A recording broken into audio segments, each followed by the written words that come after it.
Président Patrice Talon, paroles, promesses et réalité.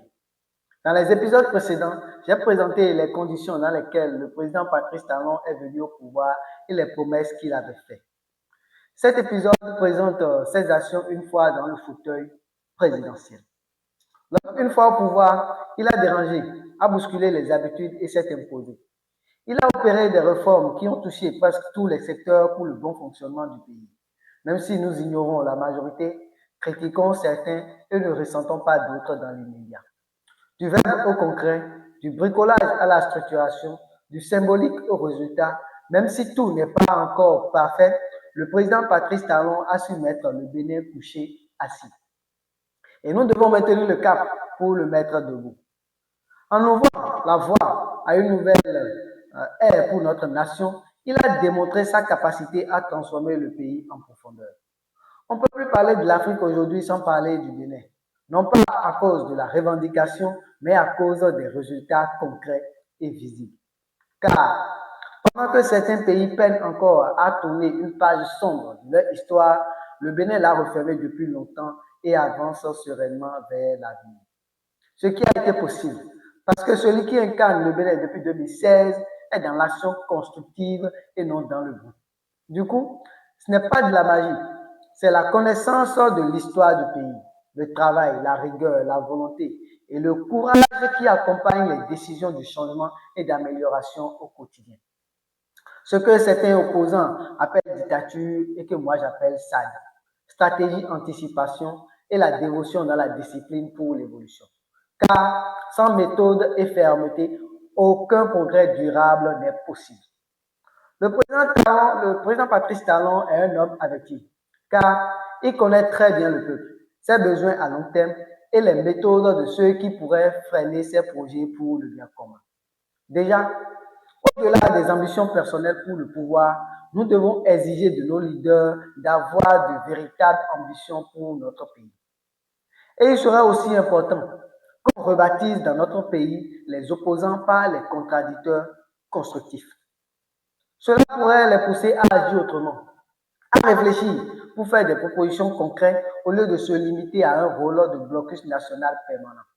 Car, honnêtement, je me demande à quoi ils s'opposent dans un pays de taille modeste avec une population relativement réduite.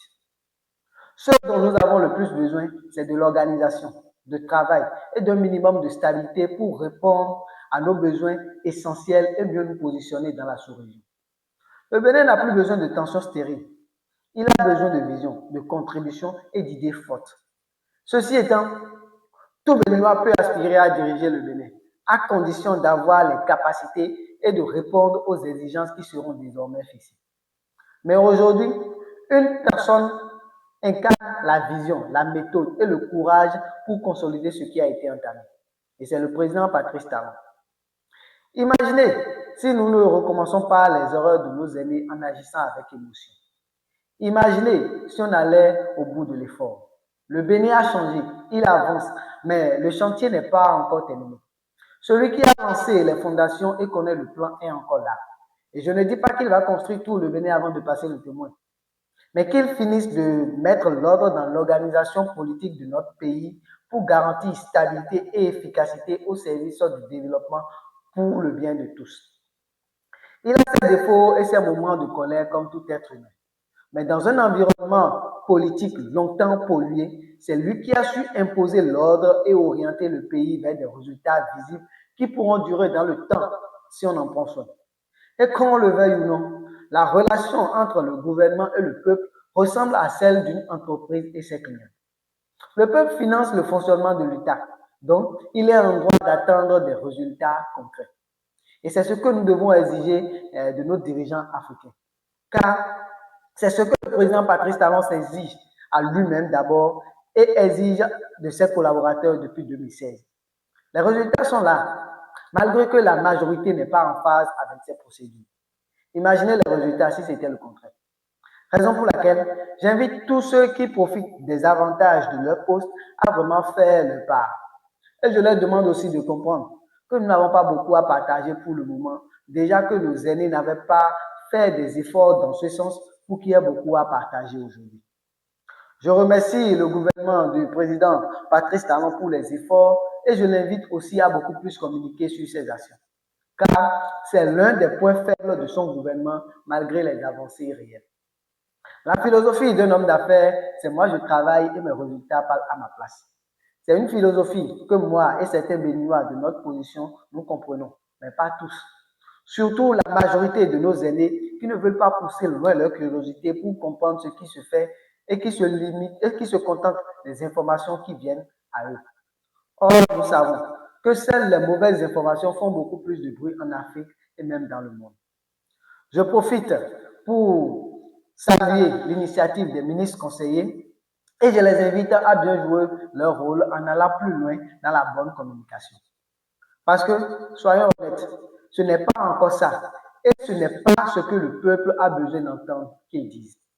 Et si une révision de ces postes s'impose pour plus d'efficacité et de clarté, ce serait une décision tout aussi pertinente. Car plus la bonne communication accompagne les actions, plus le peuple comprend ce qui se fait en son nom et pour son bien.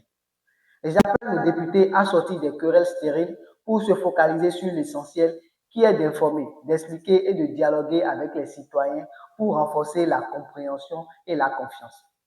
Il est temps qu'ils se concentrent sur l'action constructive pour l'intérêt général plutôt que les affrontements verbaux sans portée réelle.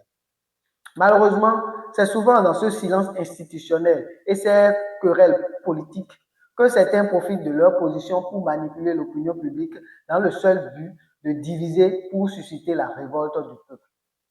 Et aujourd'hui, ce qui est encore plus préoccupant, nombreux jeunes intellectuels très suivis sur les réseaux sociaux prennent déjà exemple sur ces aînés faiseurs de troubles.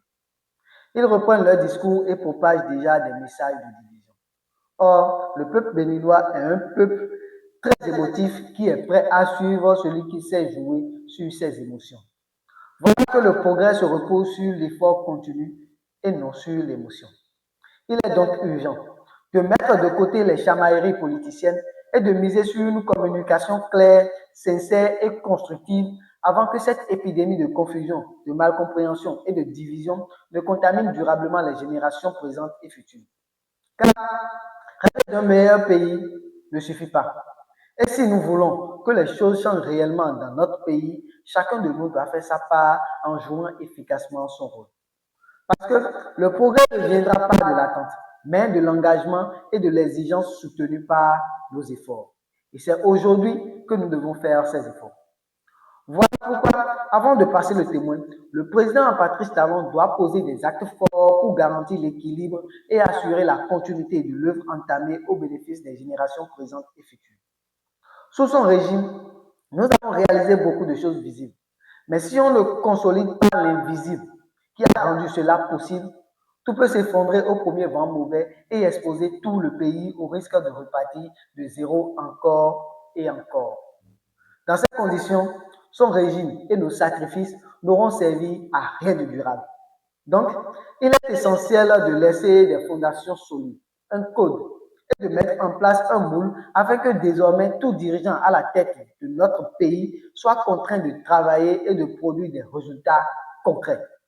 Du coup, nous ne devons plus plaider pour une consolidation de façade ou d'illusion. Exigeons plutôt une consolidation réelle, solide et durable.